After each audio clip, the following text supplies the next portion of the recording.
सचिन भी जुड़े हैं हमारे साथ। Sachin, good morning. आपकी ट्रेड? गुड मॉर्निंग अनुज जी। Good morning Virendra ji.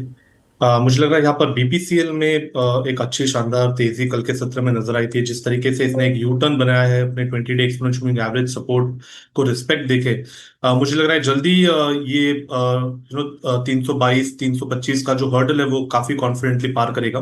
तो इसीलिए जून के फ्यूचर्स में खरीदारी करने की सलाह होगी। जिस तरीके से स्ट्रक्चर है, आपको 318 पे स्टॉप लॉस लगाना है।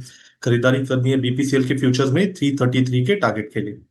ओके, चलिए ये बात हो गई बीपीसीएल के। इनफैक्ट सचिन, मैं आपसे पूछूंगा, इन्फो ये रिलायंस पे आपका टेक क्या है? कल ऑलमोस्ट इसने इस सीरीज का बेस छुआ एक बार।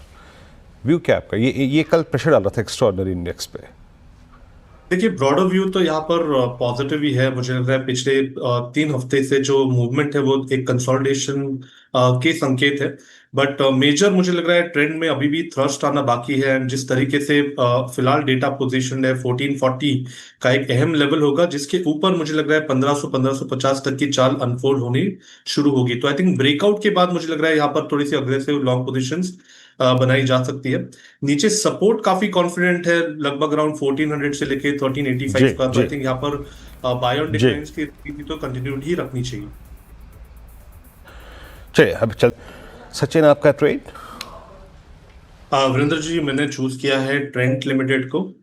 एक अच्छा कंसोलिडेशन यहाँ पर हुआ था पिछले 2 हफ्तों में। And 200 day exponential moving average के आसपास थोड़ा सा ये थक रहा था, बट जिस तरीके से आज इसने ओपनिंग दी है एंड ब्रेकआउट एस्टैब्लिश किया है, मुझे लग रहा है यहाँ पे फॉलो थ्रू एक्शन नजर आना चाहिए। सो 5840 के टारगेट के लिए यहाँ पर ट्रेंट लिमिटेड के फ्यूचर्स में खरीदारी करने की सलाह होगी। स्टॉप लॉस आपको 5580 पे लगाना है एंड फ्रेश लॉन्ग्स डिप्लॉय करने हैं ट्रेंड के फ्यूचर्स में।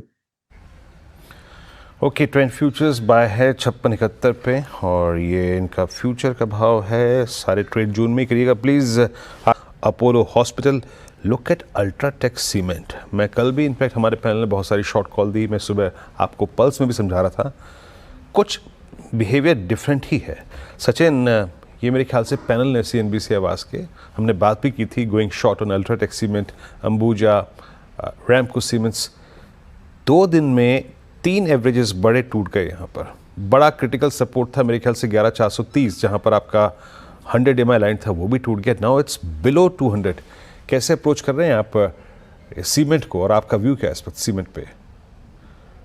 वीरेंद्र जी, इनफैक्ट काफी शानदार डिक्लाइन यहाँ पर नजर आई है। And, जिस तरीके से डेटा है 12500 से लेके 11100 तक, मुझे लग रहा है एक काइंड ऑफ जिगजैग वेव, जो एक करेक्टिव वेव है उसका कंप्लीशन है। अपने 200 डे एक्सपोनेंशियल मूविंग एवरेज को कल इसने चैलेंज किया था, पर उसने क्लोजिंग उसके ऊपर थोड़ी सी मेंटेन की थी। तो मुझे लग रहा है यहाँ पर थोड़ा सा कॉशियस रहना चाहिए। अगर रिकवरी होती है तो वापस मुझे लग रहा है वापस अच्छा रिबाउंड हो सकता है। सो फिलहाल अगर किसी की एग्जिस्टिंग शॉर्ट पोजीशन है, तो स्टॉप लॉस उनको 11280 पे लगाना चाहिए on closing basis.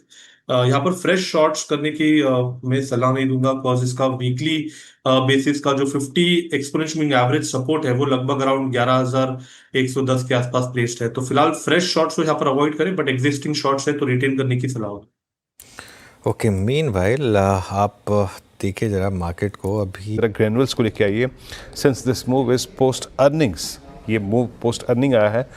Sachin ji, 530 as 3 दिन के हाइज को टेस्ट किया इसने। आपका टेक इस पर?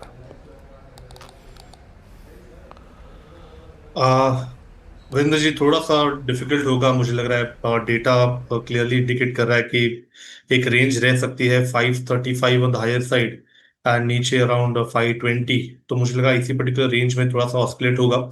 मेजर ब्रेकआउट इसने एस्टेब्लिश किया था 500 के आसपास, उसके बाद काफी अच्छी तेजी बनी है। तो मुझे लग रहा है थोड़ा सा यहाँ पर साइडवेज मोड पे है, तो फिलहाल यहाँ पर ब्रेकआउट चेज करने की सलाह नहीं होगी। ओके, फिलहाल यहाँ पर ब्रेकआउट चेस करने की सलाह नहीं होगी। ये हो गई कॉल सचिन की। सचिन जी, आप क्या पिक कर रहे हैं?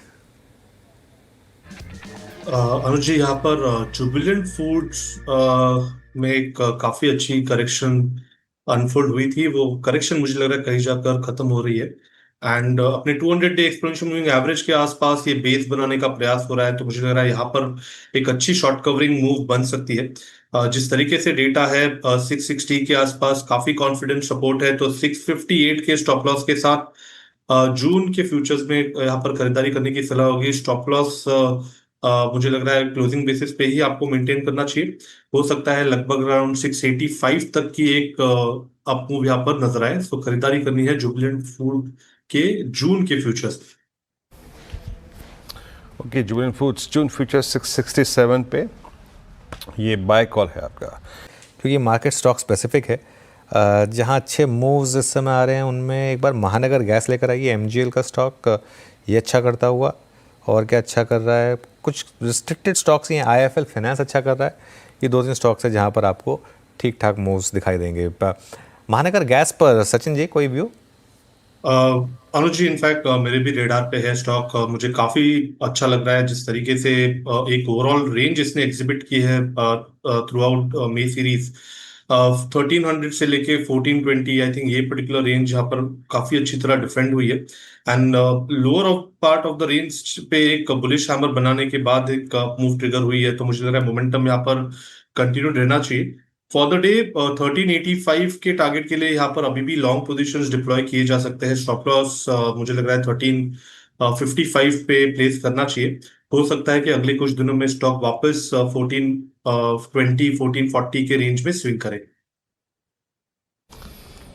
एमजीएल अच्छा मूव है यहाँ पे। आईजीएल एमजीएल की प्लेसमेंट कल की अच्छी थी, हालांकि आईजीएल सिंक हो गया, बट एमजीएल चल गया 1374 पे। और एक हीरो मोटोकॉर्प भी इसका में अब ये पॉसिबली लास्ट प्रश्न यहाँ पे, हीरो मोटोकॉर्प को लेके आइएगा। इट्स 4362 लोअर लेवल से रिकवर तो हो गया Sachin, but it's all about that 4380 and 4400 वो क्या क्रॉस होने के चांसेस लगते हैं आपको? Virendra ji, going forward structure के लिहाज से तो मुझे लग रहा है जल्दी इस पर्टिकुलर स्टॉक में ब्रेकआउट एस्टैब्लिश होना चाहिए। पहले भी हमने इस पे बात की थी। 4450 4500 का एक हर्डल है, वो जैसे ही पार होगा एक राउंडिंग बॉटम फॉर्मेशन का कंफर्मेशन आ जाएगा। एंड जिस तरीके से इसके ट्रेंड इंडिकेटर्स प्लेस्ड हैं, तो मुझे लग रहा है जल्दी स्टॉक में ये ब्रेकआउट एस्टैब्लिश हो जाना चाहिए। ट्रेडिंग के लिहाज से स्टॉप लॉस आप लगभग अराउंड 4300 के आसपास ही रखें, बट इसे आपको क्लोजिंग बेसिस पे मेंटेन करना होगा, क्योंकि इसने अपने 5-डे एक्सपोनेंशियल मूविंग एवरेज सपोर्ट को काफी अच्छी तरह डिफेंड किया है ऑन क्लोजिंग बेसिस। तो यहाँ पर बायस तो बुलिश होगा। मोमेंटम मुझे लग रहा है 4450 के ब्रेकआउट के बाद नजर आना चाहिए। ओके, चलिए शो को अब समेटने का समय आया। गाबा सर, मानस जी और सचिन जी, आप हमारे साथ अगले शो में कंटिन्यू करिए। सचिन जी, आपके 2 ट्रेड्स।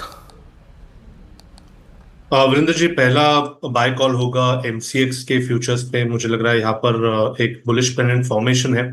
एक अच्छा कॉन्ट्रैक्शन इसने एग्जिबिट किया था पिछले 3 दिनों में। इसने अपने 10-डे एक्सपोनेंशियल मूविंग एवरेज के ऊपर की चाल बनाई रखी है। जैसे ही 6550 का लेवल निकल जाता है, तो एक काफी अच्छी रैली बन सकती है 7300 तक की। तो यहाँ पर एक पोजिशनल स्विंग टारगेट होगा 7320 का। खरीदारी करनी है एमसीएक्स के फ्यूचर्स में। एंड स्टॉप लॉस आपको लगभग अराउंड 6480 पे लगाना है ऑन क्लोजिंग बेसिस। जो सेकंड स्टॉक है जिसका जिक्र हमने पहले शो में भी किया था, एमजीएल, मुझे लग रहा है काफी शानदार पोजीशनिंग पे है। जिस तरीके से एक यू टर्न लिया है इसने अपने लोअर बाउंड को रीविजिट करके, मुझे लग रहा है वापस एक अच्छी चाल बन सकती है टुवर्ड्स 1440। सो यहाँ पर एमजीएल के फ्यूचर्स में खरीदारी करने की सलाह होगी। स्टॉप लॉस आपको यहाँ से लगभग अराउंड 1360 पे भी लगाया जा सकता है फिलहाल ऑन क्लोजिंग बेसिस 1440 के टारगेट के। ओके, यहाँ पर आपको थोड़ी सी दिक्कत दिखाई देगी।